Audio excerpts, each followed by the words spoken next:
मेहंदी वाले हाथों ने पति की लाश उठाई है। बेबस रोते बच्चों ने पापा की जान गंवाई है। अश्रु भरे लाचार खड़ी बेबस नारी को देखा है। पहलगाम घाटी में हमने अपनों को मरते देखा है। तो ये घटना, ये जो घटी, ये सब लोग देखे हैं, लेकिन मुझे ये समझ में नहीं आ रहा, इतने सब होने के बाद बहुत सी चीजें उन्होंने, यानी जो संबंधित नहीं है, उन विषयों को उठाकर फिर राज्यसभा के अंदर से देश के बाहर के लोगों को उचकाने की कोशिश कर रहे हैं। लेकिन लोग ऐसे झूठे वायदों पे, झूठे बातों से या असत्य बातों से कभी इसको सीरियस नहीं लेंगे। मैं आपसे ये कहूंगा, मैं पूरे देश और इस सदन के साथ इस बर्बर हमले और पाकिस्तान द्वारा आतंकियों को लगातार सपोर्ट करने की निंदा हम भी करते हैं। हमने तो पाकिस्तान की निंदा पहले ही किए थे, करते भी रहे, आज भी करेंगे, कल भी अगर ऐसा ही चला तो करते रहेंगे। लेकिन हम इधर निंदा करते हैं, आप जाकर उसके दावत में पेश होकर उसके गले लगा लेते। तो बिना बुलाए आपको जाने की आदत है। नहीं, आपको नहीं बोल रहा, आप नहीं गए थे, आपके दोस्त बोलूं क्या, गुरु बोलूं क्या बोलूं, विश्व गुरु, वो गए थे। अरे आप खुद ही गलती करते हो, आप खुद ही ऐसी चीजें करते हो और दूसरों को पाठ पढ़ाते हो। ऐसा नहीं होना। आप अगर सीरियस हो तो किसी को, दूसरों को टीका करना, तुमने क्या किया, वो क्या किया, ये बताने की जरूरत नहीं। हमारा इतिहास तो बहुत बड़ा लंबा इतिहास है, मेरे पार्टी का भी लंबा इतिहास है, और देश को बनाने में भी हमने जो योगदान दिया है, अब तक एक भी आपका ऐसा कोई कारखाना नहीं, जो पब्लिक सेक्टर नहीं, जो हथियार बनाने का और चीजें बनाने का एक भी नहीं। आपने सिर्फ झूठ की कारखाने बनाए, लेकिन पब्लिक सेक्टर आपने नहीं। और वही पब्लिक सेक्टर की कहानी आप यहां बताए, HAL, PL जो हमने बनाया था, और पंडित जवाहरलाल नेहरू जी को तो आप इतने बार बोलते हैं। तो मेरे को बहुत से कांग्रेस के लोग भी हैं और दूसरे लोग भी हैं, न्यूट्रल भी है, गवर्नमेंट सर्वेंट्स भी हैं, यानी वो लोग नेहरू जी को गालियां देते वक्त, अब ये लोग जब कहते हैं कुछ तो तालियां बजाते।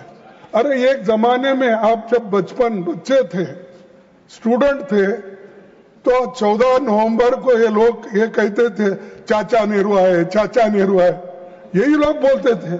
अब यही लोग टीका कर रहे हैं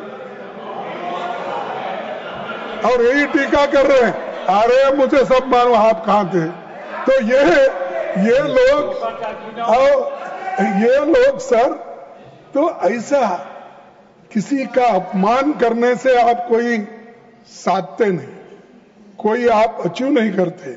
सच बताइए, सच सुनिए, तभी आपको कुछ इसमें से निकलेगा। सर, गृह मंत्री अमित शाह साहब तो गए, नड्डा साहब को छोड़ के गए। हाँ, वही छोड़ के गए, बोलिए, नहीं लेके गए साहब। गृह मंत्री अमित शाह 7 और 8 अप्रैल 2024 को जम्मू कश्मीर गए थे। तो कहा था कि मोदी सरकार के प्रयासों से देश विरोधी टेरर इकोसिस्टम को ट्रिपल कर दिया गया है। ये किसने कहा? अमित शाह, होम मिनिस्टर ने कहा। अगर ट्रिपल हो गया था तो पहलगांव में कहां से लोग आए, कहां से आए और कैसे आए? अरे इतने सब बातें आप बोलते रहते जो सत्य से दूर है, तो आप सोचिए पहले क्या बोलते हैं और क्या करते हैं। सर, हमले से सिर्फ 3 दिन पहले प्रधानमंत्री मोदी जी ने अपना शेड्यूल्ड दौरा रद्द कर दिया था। मैंने पहले भी इस बारे में पूछा था लिखित, जिसका मुझे आज तक जवाब नहीं मिला। क्या सरकार को पहले से किसी हमले की आशंका थी? क्योंकि आपने अपना वहां जाने का प्रोग्राम रद्द किया, लेकिन आपको ये कैसा मालूम है वहां पर जो टूरिस्ट जा रहे हैं और लोग दर्शन के लिए जा रहे हैं, तो वो लोगों को जाने देते हैं और होम मिनिस्टर यहां पर कान में बोलते हैं वहां जाना ठीक नहीं है, जम्मू कश्मीर में हालात ठीक नहीं है। तो ये मैं क्या कहूं? तो अपनी जान बचाने के लिए दूसरों के जान अगर चले भी गई, चल सकता है। क्या ये देशभक्ति है आपकी? Sir, no, I am not in. Mani leader of house. Mani leader of house. Yes, sir. जिसका मुझे आज तक जवाब नहीं मिला। सर, आपके उत्तर में बोलो, आपके उत्तर में बोलो। अरे नहीं सर, नहीं नहीं। I am not honourable. मेरे साथ हमेशा लीडर ऑफ द ऑपोजिशन। नहीं, पहले भी ऐसा धोखा हुआ, अभी भी वेरी सीरियस चार्ज। नहीं, ऑनरेबल प्राइम मिनिस्टर नहीं authenticate please, that has to be authenticated please sir, otherwise this should be expunge. अरे मेरे पास जो मालूमात है मैं रख रहा हूँ, आप उसको डिनाई कर दिए। मुझे sir, only factual things will go on the record. Only factual things will go on the record. Please take your seat. Please take your seat. काम नहीं चलेगा। Yes, please. ये लोगों को बात नहीं मौका देते। Yes, sir. Please. दे रहे हैं, माइक दे रहे हैं। It will be examined. Please. सच्चाई सामने Mani, ये हमला 22 अप्रैल please. 2025 को हुआ। Let him speak. पहले दिन से ही विपक्ष ने संसद का स्पेशल सेशन बुलाने की मांग की थी। आपने नकारा और आपने नकार कर ये कहा समय आने पर उसका उत्तर देंगे, और फिर बाद में आप लोग इस तरह से आज पेश हो रहे हैं कि जो कुछ हमने किया देरी से भी किया तो बहुत अच्छा किया, ये बोल रहे हैं। तो ये सर, मैंने और लोकसभा में नेता प्रतिपक्ष राहुल गांधी जी ने प्रधानमंत्री को पत्र लिखकर विशेष सत्र बुलाने का मांग किया, लेकिन हमने इस पत्र का कोई जवाब आया ना, कोई हमको मालूमात हुआ, कोई टेलीफोन भी नहीं किया कि ये नहीं हो सकता, आगे देखेंगे, कुछ नहीं। तो वो सिर्फ हमारे जो भी लेटर्स जाते हैं, हमारे जो पत्र जाते हैं, वो वेस्ट बॉक्स में फेंक देते हैं, देखते भी नहीं। इतना अहंकार, इतना गर्व अगर होता है तो एक ना एक दिन आपका गर्व तोड़ने वाले लोग आएंगे। ये अच्छा नहीं है। आपको लिखने के एक सेंटेंस, 2 सेंटेंस लिखने की फुर्सत नहीं है, लोगों के गले पड़ने की फुर्सत है। और डिप्टी चेयरमैन जी, 1962 में भारत चीन युद्ध चल रहा था, जब नेहरू जी ने चंद विपक्षी सांसदों की मांग पर विशेष सत्र बुलाया था, तब ये मांग उठी थी कि सीक्रेट सेशन बुलाना चाहिए, लेकिन नेहरू जी ने कहा कि जनता से कुछ छिपाया नहीं जाना चाहिए। और ये है हमारा लोकतंत्र। तुम्हारा लोकतंत्र क्या? बुलाओ, नहीं बुलाएंगे। और कम से कम मीटिंग में रखो, जो सत्यता है वो भी नहीं आएंगे नहीं। और आपने तो हमारी हम बोले हमारी बात रखी कि हम लोग आए थे, राहुल जी आए थे, ठीक है, आपको धन्यवाद, कम से कम आप याद अब कर रहे हैं। लेकिन हम आए, आपके मोदी साहब कहां थे? क्यों नहीं थे? और हम वो मीटिंग में आते हैं, तुम चुनाव प्रचार में बिहार में फिरते हो, ये तुम्हारी देशभक्ति है। और ये बातें उनको कहना चाहिए। आज इस सदन में वो है, उस सदन में बैठना चाहिए था, सुनना चाहिए था। और सुनने की क्षमता जब नहीं है तो आप उस कुर्सी पे बैठने के लायक नहीं हो। धैर्य होना चाहिए। आपने धैर्य की बात की, वो धैर्य आपका दे दो उनको थोड़ा, कम से कम। सर, कुछ 24 अप्रैल को सरकार ने ऑल पार्टी मीटिंग बुलाई थी। उसमें विपक्ष के सभी लोग शामिल थे, लेकिन मोदी जी नहीं आए। वो सऊदी अरेबिया से चुनावी रैली करने के लिए सीधा बिहार चले गए। क्या प्रधानमंत्री की राष्ट्रीय सुरक्षा के प्रति यही गंभीरता है? मैं पूछता हूं। और आपने कुछ पढ़ा किस काम के लिए? और मैं सुना, मैं अब उनका नाम नहीं लेना चाहता हूं, सदन के बाहर गए हैं, उन्होंने बोला एक काम के लिए गए थे, इतना उनको पैसा देना था, मदद करना था। अरे भाई, वो तो कल भी कर सकते थे। हमारी मीटिंग क्यों फिक्स की है?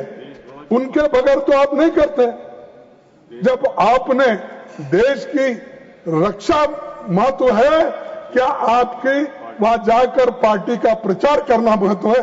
ये मुझे बोलिए। सर, मैं इंटेलिजेंस फेल्योर की बात, डिप्टी चेयरमैन जी, अब जरा अकाउंटेबिलिटी की बात करेंगे। 2016 में उरी और पठानकोट आतंकी हमला, 2019 में पुलवामा और अब 2025 में पहलगाम आतंकी हमला हुआ। इन सभी घटनाओं से साफ है कि बार बार देश की सुरक्षा और इंटेलिजेंस में चूक हो रही है, फेल्यूर है, यह आपको मानना पड़ेगा। और मैं गृह मंत्री जी से पूछना चाहता हूं कि इसके लिए कौन जिम्मेदार है? क्या वो जिम्मेदार है? वही है ना? हाँ, वही जिम्मेदार है। सभी लोग कर रहे हैं, मैं तो पहले ही कहा था। तो जिम्मेदार हो, उनको जिम्मेदारी फिक्स करो उनके ऊपर। ये तो डिफेंस मैटर नहीं है, नड्डा साहब, ये हेल्थ नहीं है, ये उनका जो जाने का था, ये फेल्यूर होकर अब बढ़ चढ़ के ज्यादा, मैं देखा वहां भाषण भी सर, तो ज्यादा वो स्पीकर को नहीं देखते थे, मैं जैसा आपको देख रहा हूं तो देखते नहीं थे, सब इधर करके देख, इधर भाषण, अरे इधर बताना रहता है। यहां आप सभापति हो और आपको कहने का, आपके तरफ से, आपके माध्यम से सब कुछ कहने का है, लेकिन नहीं, चंद लोगों का शौक है कि ऐसा जो पब्लिक मीटिंग में जो करते हैं वैसा पार्लियामेंट में वही करते। तो ये मैं आपसे कहूंगा कि इतनी सब घटनाएं हुई और अब तक बीजेपी सरकार जब से पहले और आज आई है, 5 दफा पहलगाम में ही अटैक होते रहा। इसका सबक भी नहीं लिया। सबक सीखना तो चाहिए, गलती हो गई, ठीक है, गलती को सुधारने के लिए आपने क्या किया? आप वो बातें तो नहीं करें। सर, मैं गृह मंत्री जी से पूछना चाहता हूं कि इसके लिए कौन जिम्मेदार है? अगर वो जिम्मेदार है तो अपनी कुर्सी खाली करने दो, अगर जिम्मेदार नहीं है तो प्राइम मिनिस्टर क्या एक्शन लेते हैं हम देखेंगे। सर, 14 जुलाई 2025 को जम्मू कश्मीर के लेफ्टिनेंट गवर्नर सर आपका ध्यान इधर नहीं सर मैं उधर, वो जो बीच में टिप्पणी कर रहे हैं उनको बोल वो रहा हूं टिप्पणी कुछ। करने दो। मैं आपके लिए कर रहा हूं। नहीं, मेरे लिए तो मेरा बात ही नहीं सुने। मैं सुना। सुने, 14 जुलाई 2025 को जम्मू कश्मीर के एलजी मनोज सिन्हा ने खुद माना कि Pahalgam terror attack was undoubtedly security failure. ये मेरा नहीं, ये है उनका, ये रिकॉर्ड में है, ये है। उन्होंने कहा Pahalgam was a security lapse. What happened in Pahalgam was very unfortunate. Innocent people were brutally killed. I take full responsibility for the incident, which was undoubtedly a security lapse. ये security lapse है, इसका जिम्मेदारी होम मिनिस्टर लेना चाहिए, not the LG. और ये उनको छिपाने के लिए, उनकी गलती छुपाने के लिए, क्योंकि सब डरते हैं नंबर 1 और 2 को, जरा नंबर 3 को जरा थोड़ा जोश है, लेकिन 1 और 2 में तो डर जाते हैं सभी लोग। इसीलिए पाप बेचारा उन्होंने लिया ये जिम्मेदारी, उन्होंने लिया जिम्मेदारी। तो हम मेरी गलती है बोले उन्होंने। तो ये और एक बार पढ़ता हूं, Pahalgam was a security lapse. What happened in Pahalgam was a very unfortunate. Innocent peoples were brutally killed. I take all responsibility for the incident, which was undoubtedly a security failure. ये लेफ्टिनेंट गवर्नर मनोज साहब का statement है। तो इसीलिए ये जिम्मेदारी home minister लेना चाहिए, अमित शाह साहब लेना चाहिए। आप जरा उनको बताइए कम से कम। और हमको ये कहते हैं कि कांग्रेस ने वो किया। अरे छोड़ो भाई, कितने दिन कांग्रेस उसके नाम पे कितने दिन जिंदा रहना चाहते हैं? उसी गोली पे जिंदा रहना चाहते हैं? आपका कुछ बताओ ना, काम किए सो। अरे हम तो पाकिस्तान के 2 टुकड़े करके इंदिरा गांधी जी ने आजादी दिलाई, बांग्लादेश को आजादी दिलाई। तुम तो अरे आप तो सुनो, आप तो पहाड़ खोद के चूहे निकालने वाले। सर ये लोग पहाड़ खोद के चूहा निकालने वाले लोग हैं। तो हम लड़ने वाले लोग हैं ना, और लड़ते लड़ते देश को बचाए और जान भी दिए हमारे लोग। ये है हमारी पार्टी और हम। सर मैं दूसरी बात, अगर एलजी ने माना कि ये सिक्योरिटी फेल्यूर था, तो अकाउंटेबिलिटी कब तय होगी? क्या उन्होंने ये बयान गृह मंत्री जी को बचाने के लिए किया, या गृह मंत्री जी ने उसको ये बात कहने के लिए कहा? ये आप ही बता सकते हैं, हम नहीं। 100 दिनों से आतंकवादी न्याय के कटघरे से फरार थे। यदि आतंकवादी पुंछ, गगनगिर और गुलमर्ग के हमले में भी शामिल थे। अभी बताया गया कि तीनों आतंकवादी मारे गए, 3 अब बाकी के जितने भी हैं उसका हिसाब आप ही दे सकते हैं। हमारे को जो मीडिया से मिलता है या लोगों से मिलता है वही हमारे पास इंफॉर्मेशन होता है। तो अगर 3 मारे गए तो बाकी के किधर गए, कहाँ हैं, कहाँ फंसे हैं, कहाँ छुपे हैं, उसको ढूंढ निकालो ना। ढूंढ निकाल के ऐसा बताओ कि हम ढूंढ निकाले, ये 3 को तो हमने खत्म कर दिया, और बाकी के 6-7 लोग जो भी हैं उनको भी ढूंढ निकाल के हम उसका पीछा करेंगे। तो ये मास्टरमाइंड के बारे में कल कहा था, आज इसके बारे में भी। सर मैं और एक चीज आपसे कहना चाहूंगा कि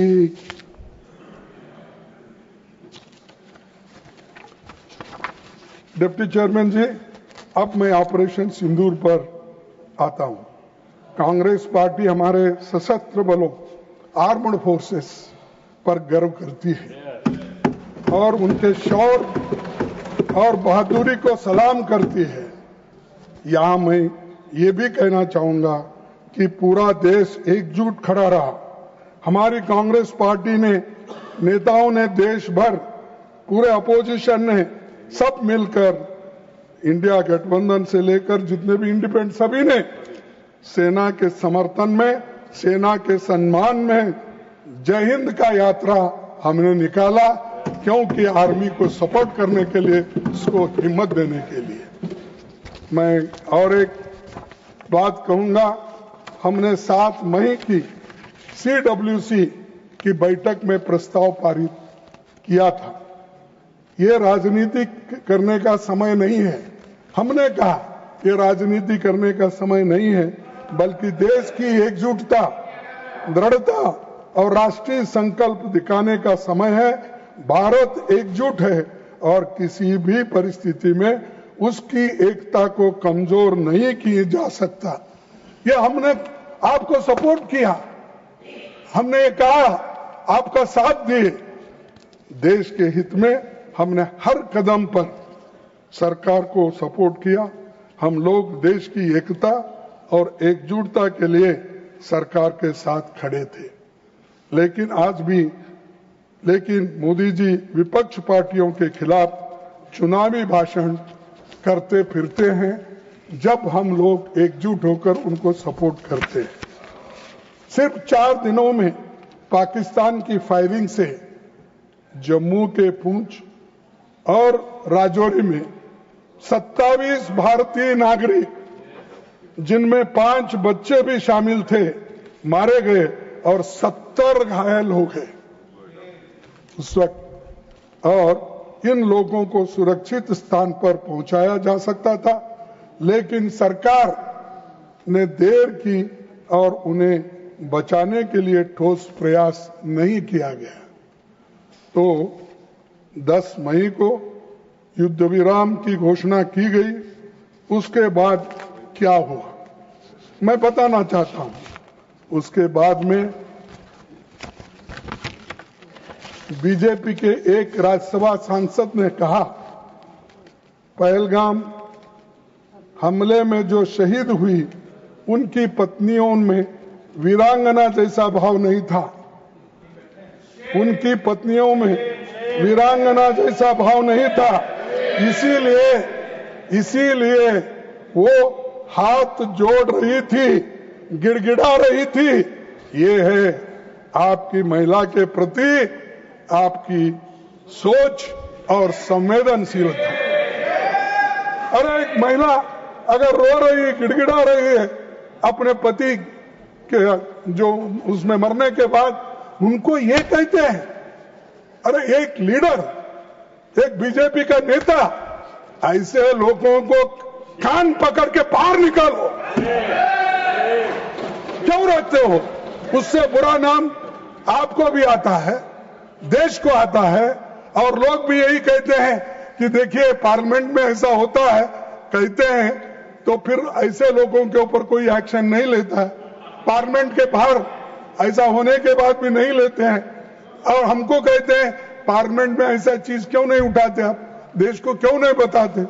तो इसलिए मैं आपको यही कहूंगा कि महिला के ऊपर इस तरीके से रिमार्क करना, बोलना बहुत गलत है।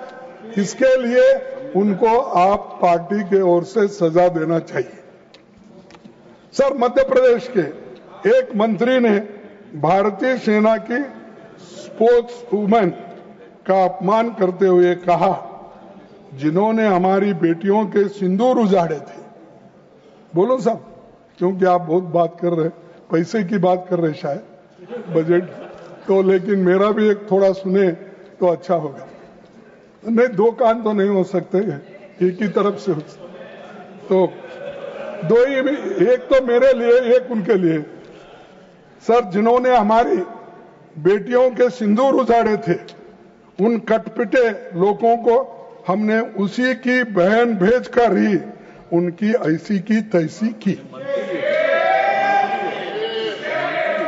ये मंत्री है, कंत्री है, मुझे मालूम है, उसका तो यहाँ पर उसको तो कंडम करना चाहिए। ऐसे आदमी, ये पहला भी मैंने उदाहरण बताया, दूसरा उदाहरण भी ये है।